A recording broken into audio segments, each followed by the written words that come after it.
جو محض خواہش کے زیر اثر ہو۔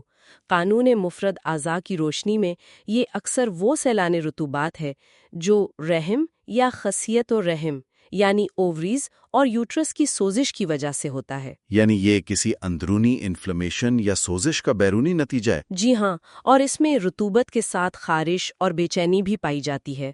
اب یہاں طالب علموں کے لیے ایک نہایت اہم اصول ہے جسے سمجھنا بہت ضروری ہے۔ اچھا، وہ کون سا اصول ہے؟ سنہری اصول یہ ہے کہ اگر رطوبات کی زیادتی ہوگی تو خون بند ہوگا، اور اگر خشکی کی زیادتی ہوگی تو خون کا اخراج ہوگا۔ رطوبت کی زیادتی سے خون بند ہوگا؟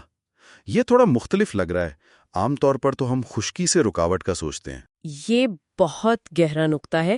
جب اندرونی اعضاء میں رطوبت یا پانی جمع ہوتا ہے تو وہ سوج جاتے ہیں، جس سے خون کی نالیاں دب جاتی ہیں اور خون کا بہاؤ رک جاتا ہے۔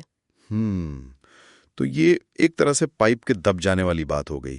خیر، اس سنہری اصول کی مزید تفصیلات ہم انشاءاللہ خواتین میں مینسز یعنی حیض کے امراض کی نشست میں تفصیل سے بیان کریں گے۔ بالکل، وہ ایک الگ اور تفصیلی موضوع ہے۔ تو واپس آتے ہیں لیکوریا کی طرف۔ یہاں بات واقعی بہت دلچسپ ہو جاتی ہے۔ اعصابی لیکوریا کیا ہے؟ اعصابی لیکوریا کا تعلق جسم میں اعصاب کی تحریک سے ہے۔ اس کی بنیاد سردی اور رطوبت یعنی بلغم کی زیادتی ہے۔ اس کی 2 ذیلی اقسام ہیں۔ تو پہلی قسم کون سی ہے اور اس کی ماہیت کیا ہے؟ پہلی قسم ہے اعصابی عضلاتی، جسے تر سرد لیکوریا بھی کہتے ہیں۔ اس میں جسم میں سردی کا شدید غلبہ ہوتا ہے۔ اور اس کی پہچان یا علامات کیا ہوتی ہیں؟ چونکہ مزاج تر سرد ہے، اس لیے اس میں رطوبات سفیدی مائل اور کافی لیس دار ہوتی ہیں، بالکل کچے انڈے کی سفیدی کی طرح۔ سردی کی وجہ سے رطوبت میں ایک گاڑھا پن آ جاتا ہے۔ اور غذائی بد اعتدالیاں، مطلب کون سی چیزیں کھانے سے یہ مسئلہ پیدا ہوتا ہے؟ اس کے اسباب میں تر اور ٹھنڈی چیزوں کا زیادہ استعمال شامل ہے، جیسے کہ چاول، کھیرے، کچی لسی، ٹھنڈے مشروبات اور وہ سبزیاں جن میں پانی زیادہ ہو۔ ان کے مسلسل استعمال سے اعصاب میں تحریک اور بلغم کی زیادتی ہو جاتی ہے۔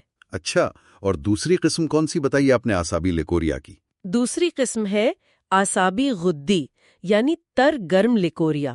تر گرم یعنی اب اس سردی کی جگہ ہلکی سی حرارت آ گئی ہے، تو اس سے کیا فرق پڑتا ہے؟ بہت بڑا فرق پڑتا ہے۔ جب تری کے ساتھ گرمی شامل ہوتی ہے تو رطوبات سفید زردی مائل ہو جاتی ہیں، اور سب سے بڑی علامت یہ ہے کہ یہ رطوبات متعفن ہو جاتی ہیں، یعنی ان میں بدبو پیدا ہو جاتی ہے۔ اوہ، تو بدبو کی وجہ دراصل یہ تر گرم مزاج ہے؟ بالکل، رحم میں جلن کا احساس ہوتا ہے اور لیس کی زیادتی ہوتی ہے۔ جیسے گرمی اور نمی مل کر فنگس یا تعفن کا ماحول بناتے ہیں، بالکل ویسا ہی جسم کے اندر ہوتا ہے۔ تو پھر اس اعصابی غدی تحریک میں علاج کیسے کیا جائے گا؟ اس لیے اعصابی غدی تحریک میں علاج ہمیشہ اعصابی عضلاتی تحریک پیدا کر کے کیا جاتا ہے، یعنی عضلات کو جگایا جاتا ہے۔ یہ تو بہت ہی لاجیکل ہے۔ مطلب ہم صرف علامت کو نہیں دبا رہے ہیں بلکہ اس کی وجہ کو متوازن کر رہے ہیں۔ اوہ، مجھے اچانک یاد آیا کہ میں ایک بہت اہم چیز بتانا بھول گیا۔ دراصل بولتے بولتے میرا گلا کافی خشک ہو رہا ہے۔ آپ مجھے بس چند سیکنڈز کی معذرت دیجیے گا، میں ذرا تھوڑا سا پانی پی لوں۔ جی، آپ بالکل تسلی سے پانی پی لیں۔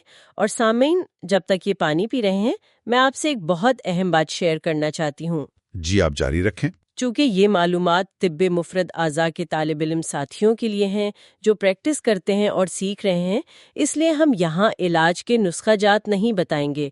ہر مریض کا مزاج الگ ہوتا ہے۔ جی بالکل۔ اگر آپ معالج ہیں تو نسخہ جات کے حوالے سے محترم حکیم محمد مزمل صدیقی صاحب سے فون پر رابطہ کر کے رہنمائی لے سکتے ہیں۔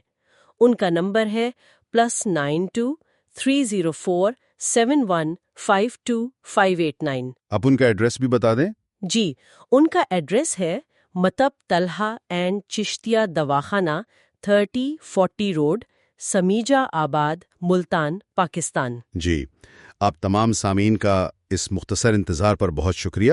تو ہم بڑی زبردست بات کر رہے تھے اعصابی لیکوریا پر، اب رخ کرتے ہیں غدی لیکوریا کی طرف۔ جی، غدی یعنی گلینڈولر لیکوریا، اس کا تعلق جسم میں گرمی اور صفرا کی زیادتی سے ہے۔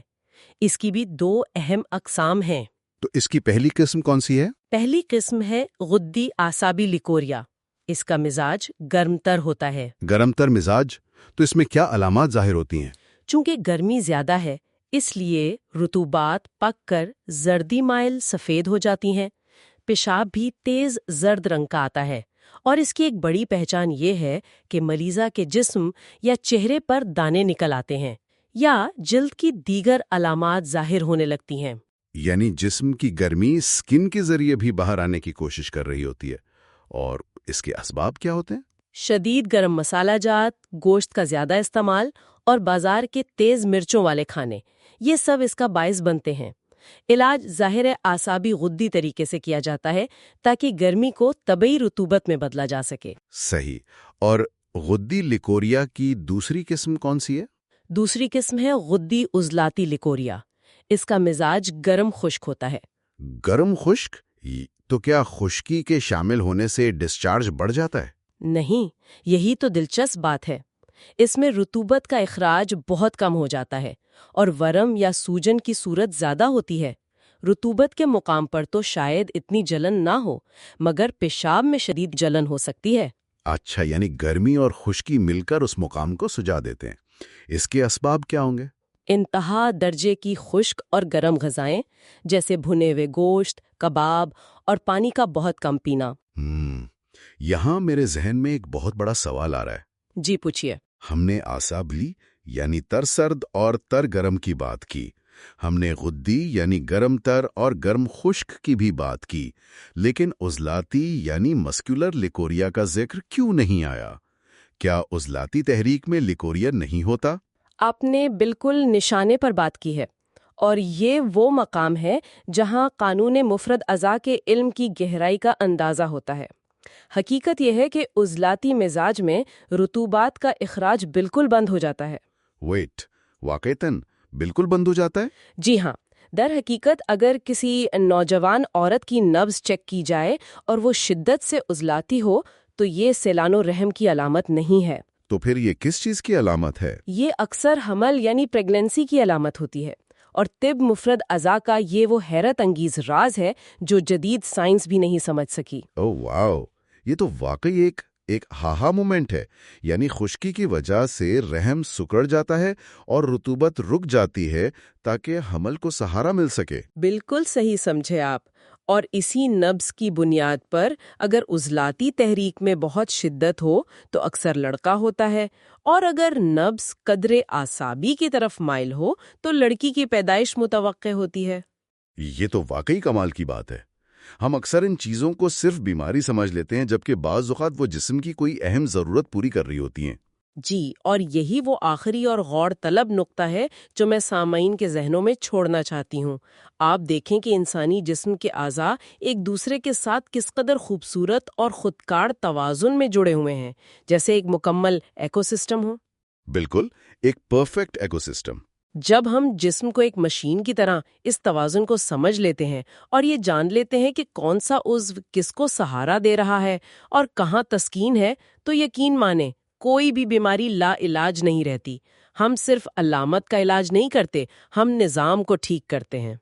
یہ واقعی ایک زبردست سوچ ہے، اور آج کی اس نشست نے بہت سی بنیادی چیزوں کو دیکھنے کا نظریہ ہی بدل دیا ہے۔ اللہ آپ سب کا حامی و ناصر ہو۔ پھر حاضر ہوں گے کسی اور نئے مضمون کے ساتھ جو ہمیں ترجمان نظریہ مفرد اعضاء حکیم محمد مزمل صدیقی صاحب سے موصول ہو چکا ہے۔ بس تھوڑا انتظار کیجیے اور چینل کو لائک اور سبسکرائب ضرور کیجیے۔